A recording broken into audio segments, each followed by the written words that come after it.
안녕하세요. 예디아기입니다. 예디아기의 사연을 여러분들에게 읽어드릴 DJ 유진입니다. 구독과 좋아요는 채널 운영에 큰 힘이 됩니다.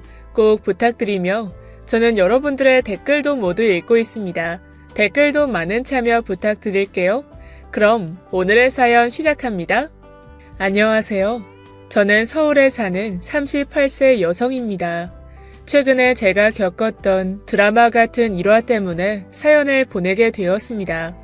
저는 사실 남들에게 뭐라 특별히 재밌게 털어놓을 만한 사연을 가진 사람이 아닙니다. 너무 평범하고 큰 굴곡 없이 고만고만하게 살아왔다고 하는 편이 맞을 것 같습니다.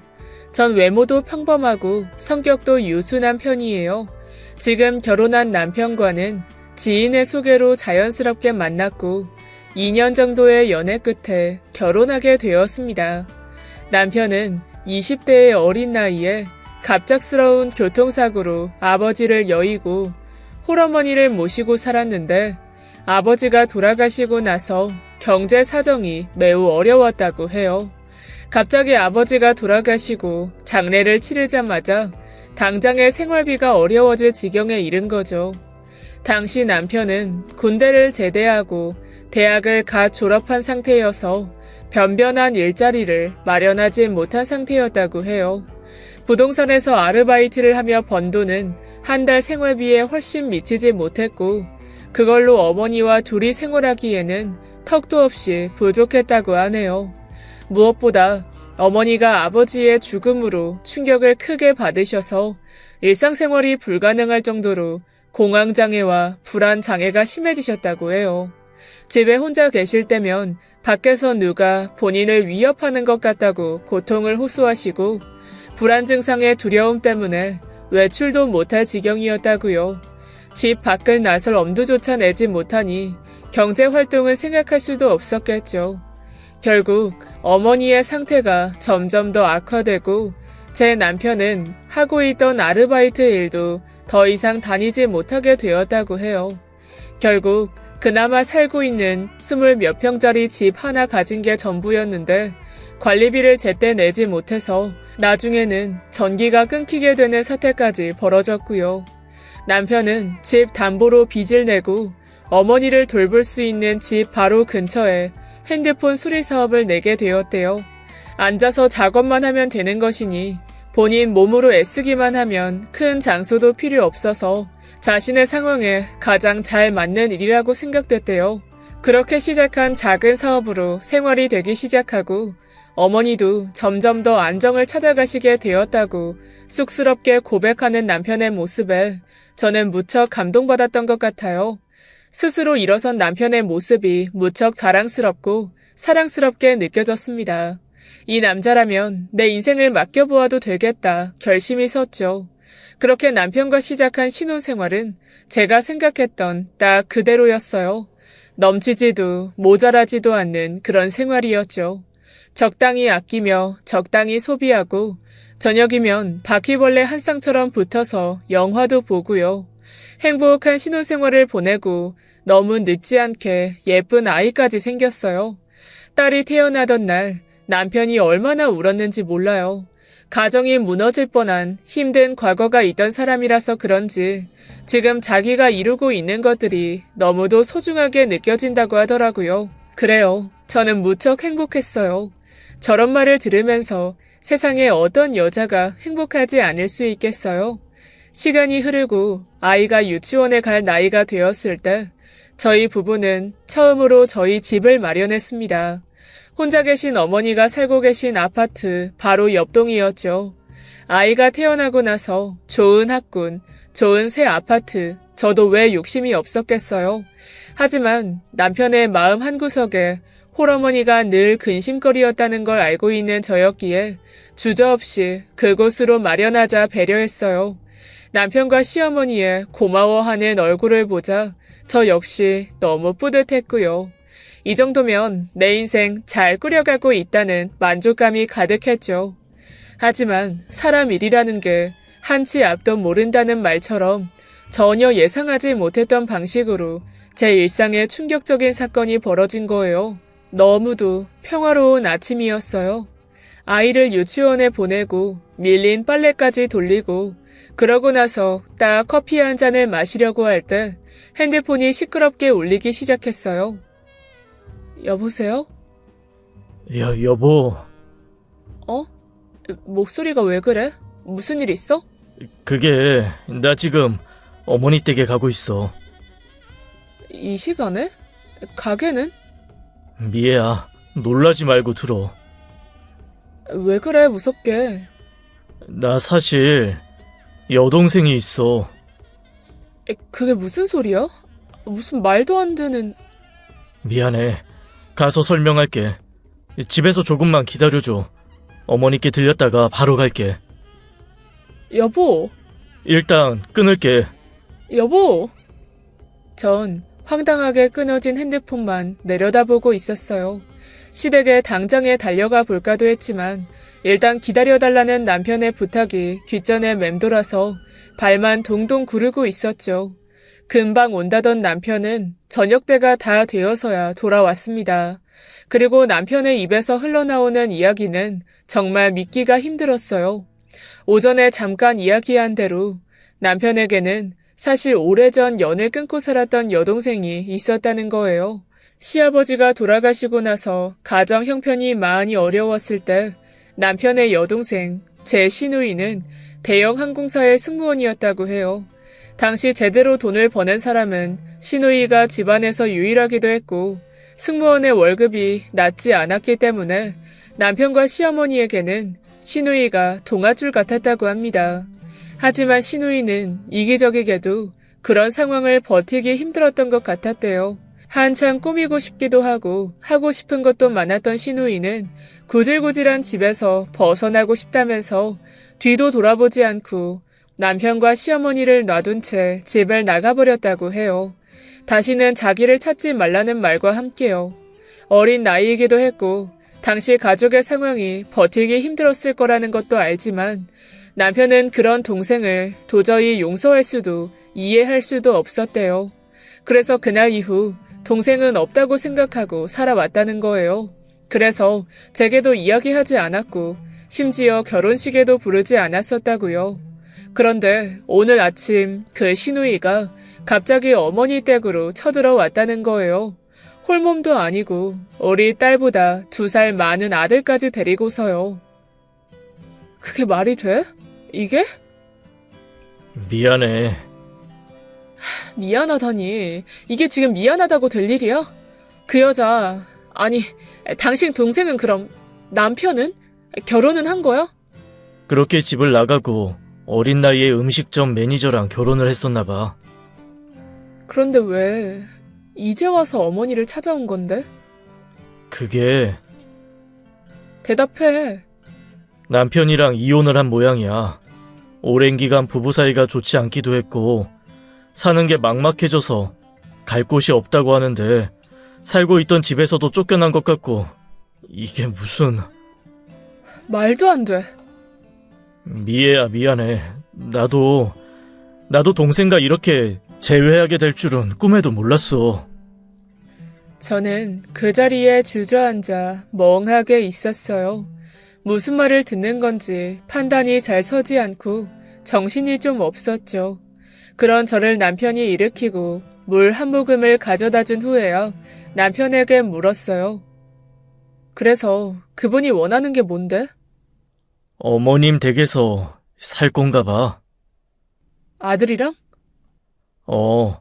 당장에 벌이도 없고 나이도 많고 경력 공백이 있어서 승무원으로 복직도 힘든 상태인 듯해.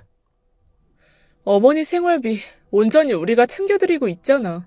당신 동생의 여동생까지 거기다 아들도 있다며 어떻게 생활을 하겠다는 건데? 안 그래도 이야기를 조금 하다 온 건데 걔도 살아갈 대책이 없어. 일단 밀고 들어온 거더라. 자기 여기 아니면 갈 곳도 없다고 죽겠다고 난리를 치는데. 난 몰라. 모르겠어. 저는 화가 치밀어 오르고 결혼 후 처음으로 남편이 미워졌어요. 어떻게 이런 가정사를 저에게 이야기하지 않았던 건지 도저히 납득이 되질 않았거든요. 하지만 어찌하겠어요. 이제서 사기 결혼이라고 아이까지 있는 마당에 결혼을 물을 수도 없고 말이에요. 화가 나는 마음도 물론 있었지만 눈물을 흘리며 사정하는 남편을 보니 안쓰러운 마음이 커지더라고요. 아버지가 돌아가시고 힘들게 일어섰다는 것을 알기 때문에 동생에게 느꼈을 배신감이 큰 상처였었겠다는 생각이 들었어요. 힘없이 앉아있는 남편이 안쓰럽고 처량해 보였습니다. 저는 남편에게 일단 가서 함께 이야기해보자고 했어요. 새로 생긴 시누이가 어떤 사람인지 나도 봐야 하지 않겠냐고요.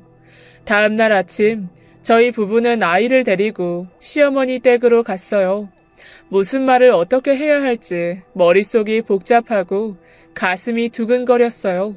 떨리는 마음으로 문을 열자 어머니 댁은 그야말로 난장판이었습니다. 작은 집 거실 한가운데는 트렁크 2개가 열려져 있고 물건들이 난잡하게 꺼내져 있었어요. 물건들 사이사이로 길을 찾아가야 걸어갈 수 있는 상황이었죠. 한쪽 구석에는 새로 생긴 조카가 아침부터 아이스크림을 하나 든 채 이쪽을 바라보고 있었고요. 소파 위에는 막 잠이 깬 눈을 비비며 시누이가 엉거주춤 일어나고 있었고 거실 탁자 위에 시누이가 어제 마신 소주와 맥주병이 넘어져 흐르고 있었죠. 안녕하세요, 언니. 이게 집꼬라지야? 뭐 하는 거야? 아침부터 애 아이스크림을 먹이고 있고. 어제 늦게까지 이야기하느라 짐 정리할 시간이 없었잖아. 술 마실 시간은 있고. 왔니? 방에서 시어머니가 근심 가득한 얼굴로 나오셨어요. 저는 어색하게 시누이와 목인사만 주고받고 있었고 남편이 자리에 앉아 어제 못한 이야기를 마저 해보자고 하며 대화가 시작됐어요. 이혼은 완벽하게 끝난 상태이고 아들은 학교를 다니려면 어머니 댁으로 전입 신청을 해야 한다는 이야기, 당장에 생활비가 하나도 없고 모아둔 돈도 없으니 오빠와 엄마가 본인을 도와줘야 한다는 이야기, 그리고 당장 혀 깨물고 죽더라도 사는데 미련이 없다는 이야기 등을 시누이가 하기 시작했어요. 남편은 기가 찬 표정이었고 시어머니는 딸이 죽는다는 이야기를 할 때마다 경악하는 표정으로 말리기 바빴죠. 일단 애 학교가 있으니 전입신고부터 해. 그리고 이 좁은 집에 얹혀 살 생각이면 짐 정리부터 해. 이게 뭐냐 대체. 옷장 하나 없는데 옷 정리를 어떻게 해? 엄마가 좀 자리를 마련해 주세요. 당분간은 방이 없으니까 네가 소파에서 자고 애는 엄마랑 자면 될 것 같고. 그리고 일을 알아봐. 네 생활비까지 대줄 여력 솔직히 없어.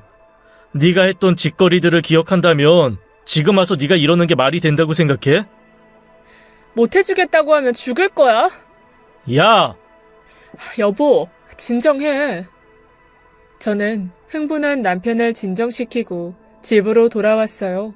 시어머니께서는 연신 미안하다며 울고 전화를 걸어 오셨어요. 근데 사람이라는 게 너무 큰일을 겪게 되면 차분해진다는 말이 맞는 것 같더라고요. 제 머릿속에는 어떻게든 이 일을 잘 해결해 나가야겠다는 이성적인 생각뿐이었어요.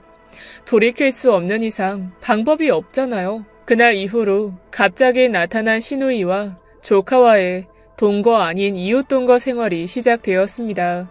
시누이는 시간이 조금 지나자 어딜 가는지 일은 하는 건지 진한 화장을 하고 집을 나섰다가 밤이 되어서야 돌아왔어요. 워낙에 제 남편과의 관계가 좋지 않아서인지 대화가 통 없어서 어디서 누굴 만나는지 뭘 하고 다니는 건지 알 수가 없었죠. 문제는 집에 남겨진 조카였어요. 나이가 많으신 시어머니가 아이를 신나게 놀아주고 돌보아 줄 수도 없는 거고 심심해진 조카 녀석은 학교를 다녀온 후에 출근하듯 저희 집으로 오기 시작했죠. 조카는 가정교육이 제대로 이루어지지 않은 아이라는 말이 딱 맞았어요. 인사나 식사 예절이나 뭐 하나 가르쳐 놓은 게 없는 것 같았어요.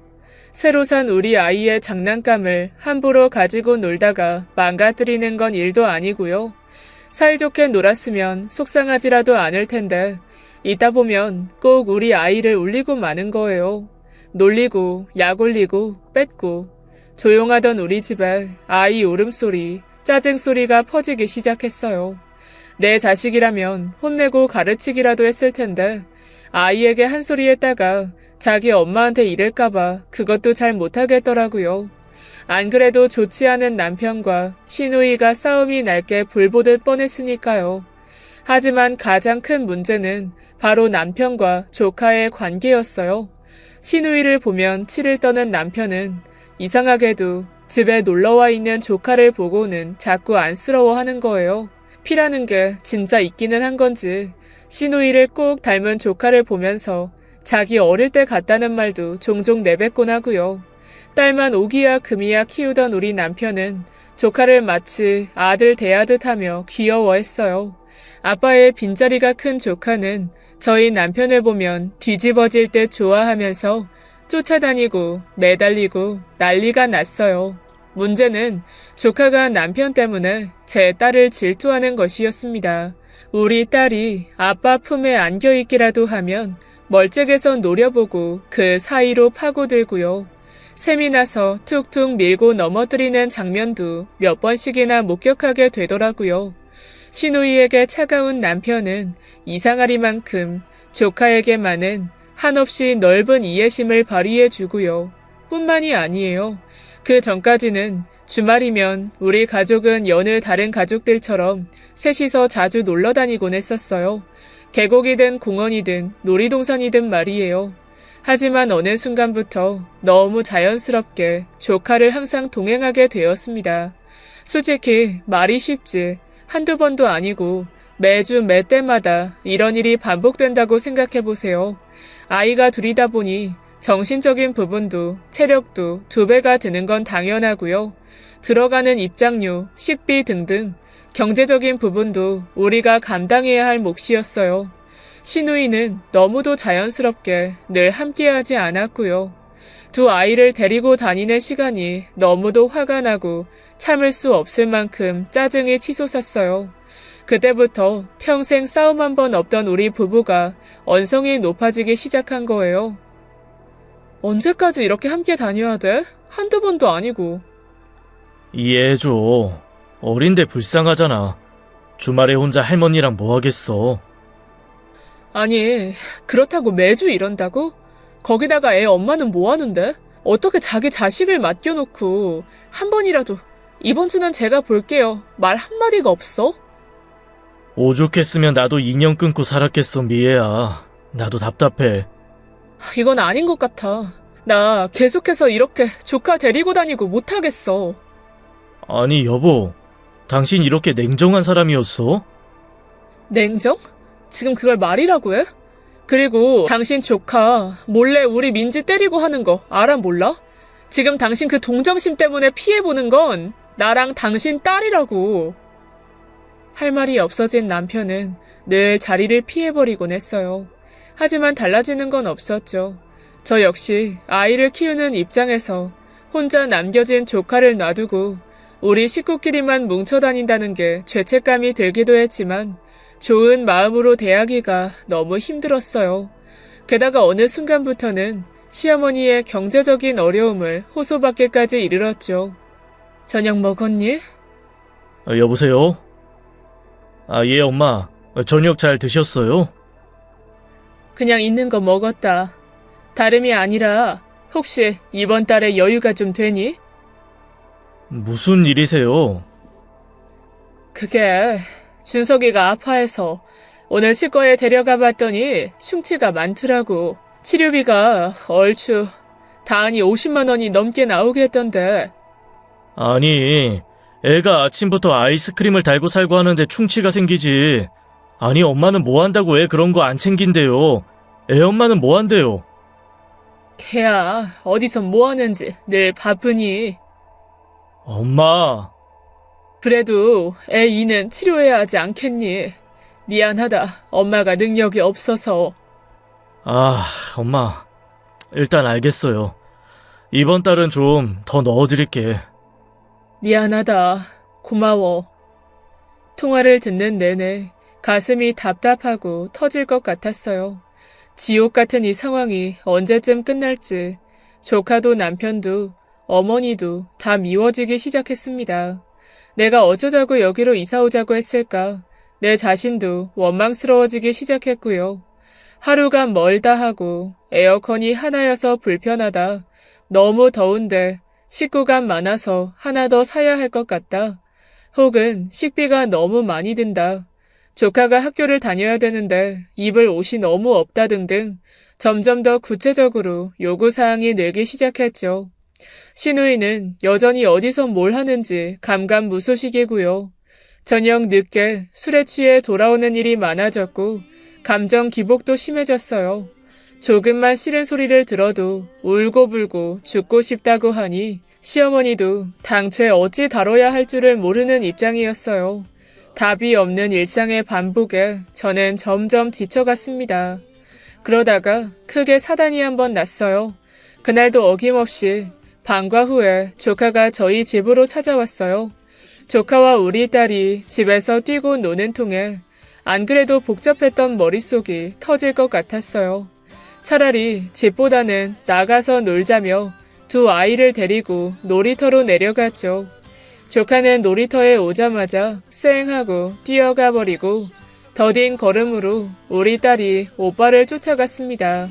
저는 스트레스로 밀려오는 피곤에 두 손으로 관자놀이를 누르며 조용히 생각에 잠겼어요. 뭔가 방법을 찾아야만 했어요.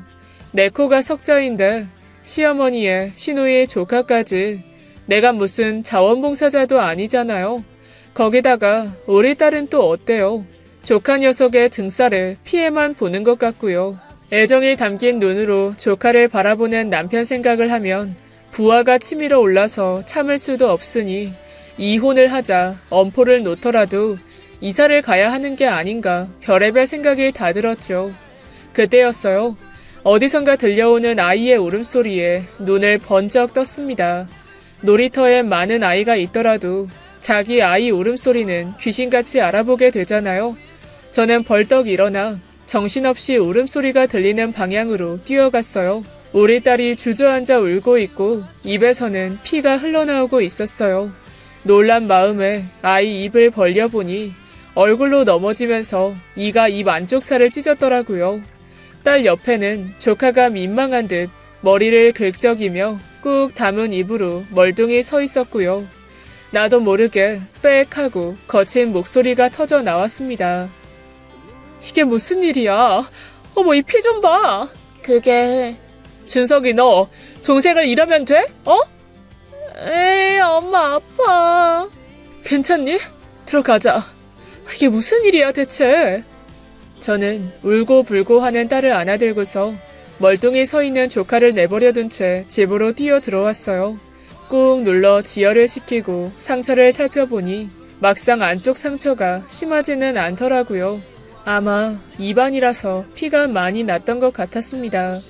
부어있는 부분에 얼음으로 찜질을 조금 시켜주고 보니 손바닥도 조금 까져 있어서 소독을 하며 딸아이에게 물었죠. 오빠 나쁘다, 그지? 우리 이쁜 공주한테. 나쁜 오빠야. 손바닥도 아팠겠네. 밴드 붙여줄까? 응, 아기 밴드 붙여줘. 엄마가 오빠 혼내줄게. 준석이 이 녀석을 그냥. 준석이 오빠를 왜 혼내? 우리 공주 아프게 하면 엄마가 다 혼내주지. 준석이 오빠가 안 나쁜데? 빨간 옷 오빠가 나쁜 건데? 무슨 소리야? 준석이 오빠가 나쁜 오빠 혼내준 거잖아. 엄마 바보. 민지야, 엄마한테 무슨 일이었는지 차근차근 처음부터 말해줄래? 상황인 즉슨 딸이 줄을 서서 그네를 타려고 기다리고 있었다고 해요. 저희 동네 놀이터에는 그네가 딱 2개뿐이라 그네를 타려면 줄을 서서 기다려야 했는데 마침 줄이 짧아서 우리 딸이 얼른 가서 서 있었다고요. 그런데 빨간 티셔츠를 입은 남자아이 하나가 어린 딸 앞으로 새치기를 했다는 거예요.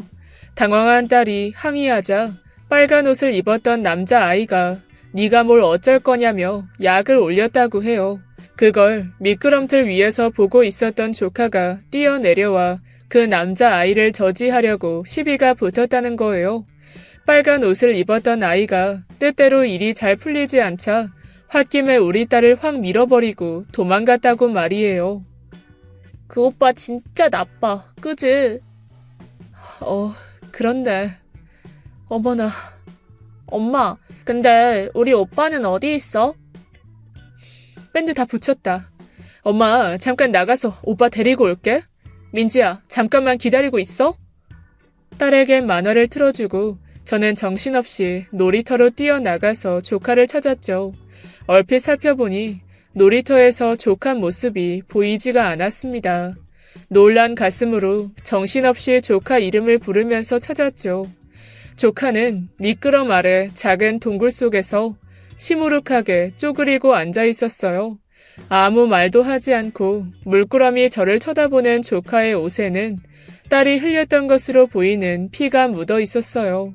아마 닦아주려고 했던 것 같았죠. 전 놀란 가슴을 쓸어내리며 가만히 조카가 들어가 있는 동굴 옆에 함께 쪼그려 앉았어요. 거기에선 뭐해? 외숙모가 찾았네. 그냥 가요. 있잖아. 외숙모는 엄청 바보 같아. 오늘 준석이한테 사과하고 싶어. 흥. 준석아, 외숙모가 미안해. 외숙모는 준석이가 먼저 지켜주려고 한 것도 모르고 바보같이 오해하고 그래서. 준석이 속상했지? 아니요. 그리고 고마워. 준석이가 민지 지켜줘서 민지가 너무 고마워하더라. 외숙모도 너무 고마워. 외숙모는 나 싫어하잖아요. 조카 입에서 나오는 소리를 듣자 가슴이 쿵 무너지는 것 같았어요. 사실 저는 어린 게 뭘 알겠어? 라는 심정으로 어린 조카의 감정 따위는 헤아려 보지 않았던 것이 사실이었는데 이 작은 꼬마는 사실 모든 걸 알고 있었던 거예요. 어리다고 아무것도 모르는 게 아닌데 말이에요.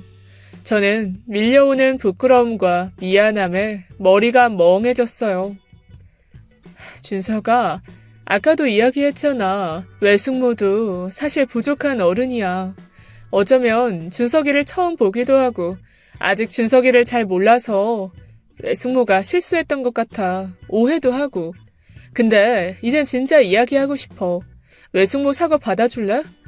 그리고 이제는 외숙모도 준석이랑 좀 친해지고 싶다. 그만 미안하다고 해도 돼요.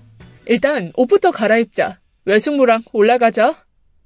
저는 조카의 손을 잡고 시어머니 댁으로 향했어요. 가는 내내 마음이 미어지는 것 같았습니다. 이 작은 조카도 사실 너무 어린 아이일 뿐인데 말이에요. 어쩌면 나는 이 작은 아이에게 화풀이를 하고 싶었던 것인지도 몰라요. 제 자신이 한없이 작고 부끄럽게 느껴졌습니다. 전 집에 도착하자마자 조카가 새로 갈아입을 티셔츠를 찾았지만 정리가 제대로 되지 않은 집에서 마땅히 보이는 게 없었죠. 빨래가 한가득 쌓여있고 할 일도 많은 시어머니도 외출을 하신 건지 빈집이 더 황량하게 느껴졌어요. 조카가 왜 매일 우리 집에 찾아온 건지 더 잘 이해가 되었습니다. 찾아봐도 마땅한 게 없어서 아직 정리가 덜 된 시누이의 여행 가방을 뒤졌어요. 다행히 준석일 것으로 보이는 티셔츠 하나를 집어들고 나니 여행 가방 한쪽 구석에 반쯤 열어진 작은 상자 하나가 보였어요. 이게 뭐지? 하는 마음으로 뚜껑을 들춰보니 세상에나 그 안에는 어디선가 얻어서 구했을 것으로 보이는 제 결혼식 청첩장과 우리 딸 것으로 보이는 돌반지가 들어있었어요. 이게 뭐지? 계속 살피고 있었던 건가?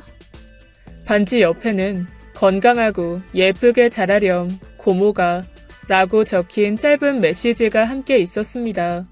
미처 전하지 못한 건지 몇 번을 접었다가 핀 건지 꾸깃꾸깃한 그 메시지 옆에는 우리 남편에게 쓴 듯한 편지도 한 통 들어 있었어요. 오빠, 미안해. 할 말이 많은데 막상 이렇게 적으려니 어렵네. 변명이라고 한다면 나 역시 그때 어리고 힘들었었는데 혼자만 도망쳐버려서 미안해. 사과한다고 해결되지 않을 건 아는데 그래도 이 말 전하고 싶었어. 결혼 축하해. 행복하게 잘 살아. 추신. 새언니 예쁘더라. 신우이가 우리 몰래 결혼식도 왔다 갔던 것이었어요. 작은 상자 안에는 우리 딸에게 주려고 했었던 것으로 보이는 분홍 양말과 어머니 것으로 보이는 비타민도 함께 있었고요. 엄마 건데? 알아. 준석아, 이걸로 갈아입자. 티셔츠 벗자. 네. 준석아, 준석이는 여기 오기 전에 삼촌이랑 외숙모랑 있는 거 알았어? 엄마가 말해줬어요. 아빠 같은 삼촌이 있다고. 삼촌은 아빠보다 더 큰 아빠라고. 그래서 엄청 좋았어요. 그랬구나. 그리고 예쁜 동생도 있댔어요. 그래서 나보고 무조건 잘 지켜줘야 된다고 했어요. 그래서 오늘도 지켜준 거네? 동생이 맨날 예쁘진 않아서 좀 실망했는데 그래도 다른 애가 괴롭히니까 화가 났어요. 내 동생인데. 저는 조카의 이야기를 들으면서 눈시울이 붉어졌어요. 어쩌면 난 새로운 가족을 가족이라고 생각을 못했던 것일지도 몰라요. 내가 먼저 마음의 벽을 높게 세우고 타인이라고 치부해 버렸던 것일지도요. 전 조카를 챙겨 우리 집으로 돌아왔어요. 그리고 퇴근한 남편에게 어머니 댁에서 가져온 상자를 내밀었죠. 시큰둥하게 상자를 열어보면서 남편은 잠시 동안 아무 말도 없었어요.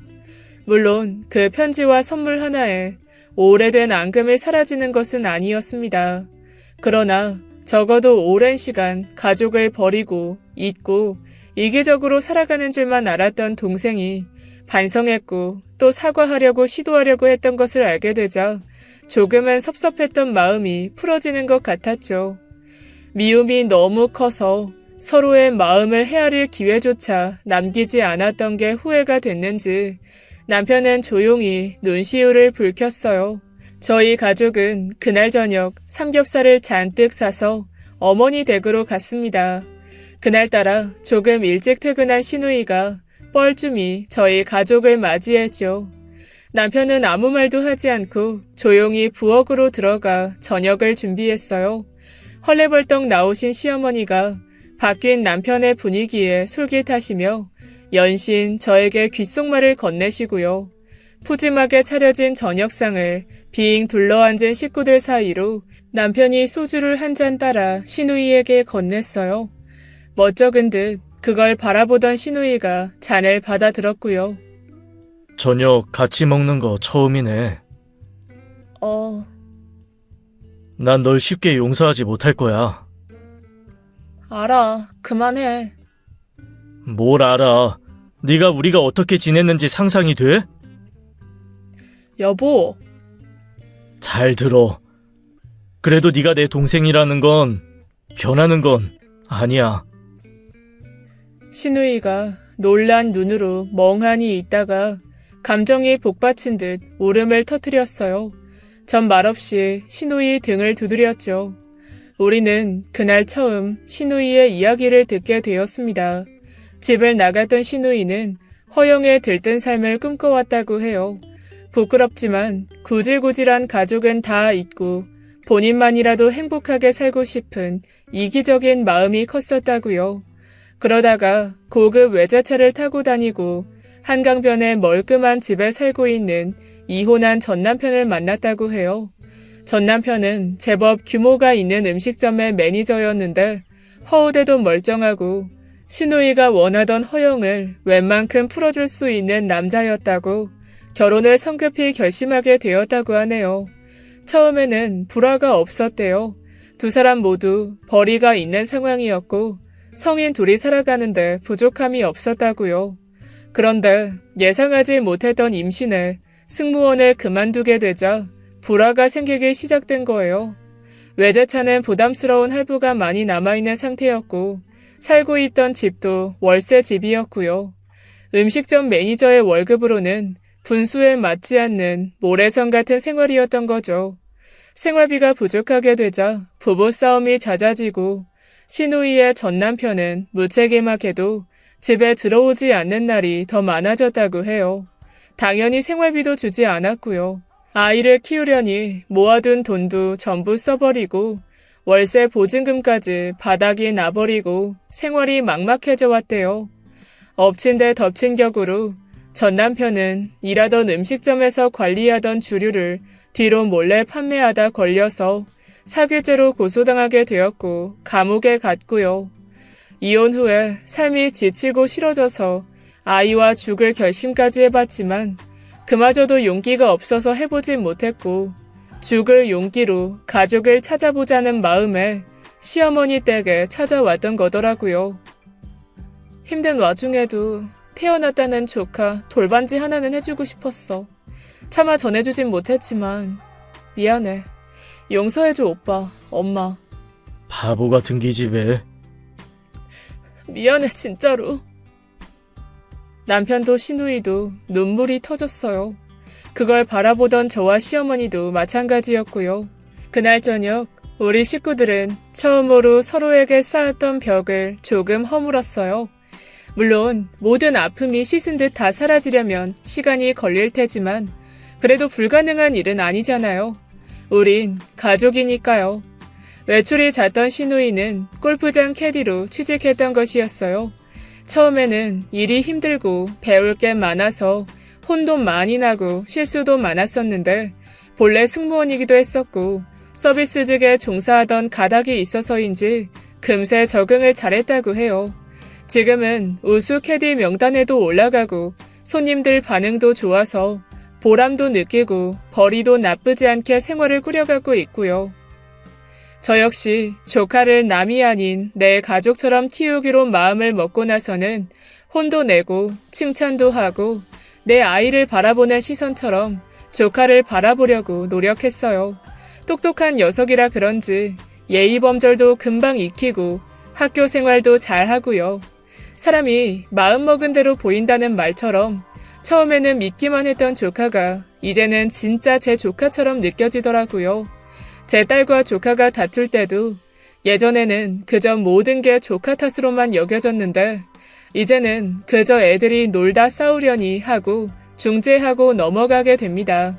사이좋게 두 아이가 노는 모습을 보면 마음이 따뜻해져서 참 잘됐다 뿌듯하기도 하네요. 혼자여서 외로웠던 우리 딸아이가 오빠 오빠 하고 조카를 따르는 모습을 보면 고마운 마음도 들고 든든해지기도 하고요. 얼마 전에는 조카가 하교길에 꺾은 민들레 하나를 저에게 선물로 준 일도 있었는데 마치 아들 하나 생긴 것처럼 가슴이 뭉클해지기도 했어요. 저 역시 어딜 가서 뭘 먹거나 살 때 딸뿐만이 아니라 너무 자연스럽게 조카 생각도 함께 나네요. 우리 준석이가 이걸 잘 먹지, 이거 입으면 편하겠다 하곤 말이죠. 우리 가족은 아직도 여전히 노력 중이에요. 떨어져 있었던 시간이 길었던 만큼 또 미움도 컸던 만큼 서로가 더 많이 애쓰고 이해하려고 하고 있어요. 그러나 이제는 함께 식사하면서 웃을 수도 있고 서로의 안부도 진심으로 챙길 수 있어서 기쁩니다. 점점 더 막역해질 것을 서로 알고 있으니까요. 이제는 자신 있게 이야기할 수 있어요. 새로운 가족이 생기기 전에도 행복했지만 새로운 가족이 생긴 이후에는 전보다 더 행복합니다. 아픔을 이겨내고 진짜 행복을 향해 열심히 걸어가고 있는 우리 가족을 응원해주세요. 이야기 들어주셔서 감사합니다. 지금까지 예디야기였습니다. 끝까지 함께 해주신 여러분 진심으로 감사드리며 전 내일 이 시간 다시 돌아올게요. 감사합니다.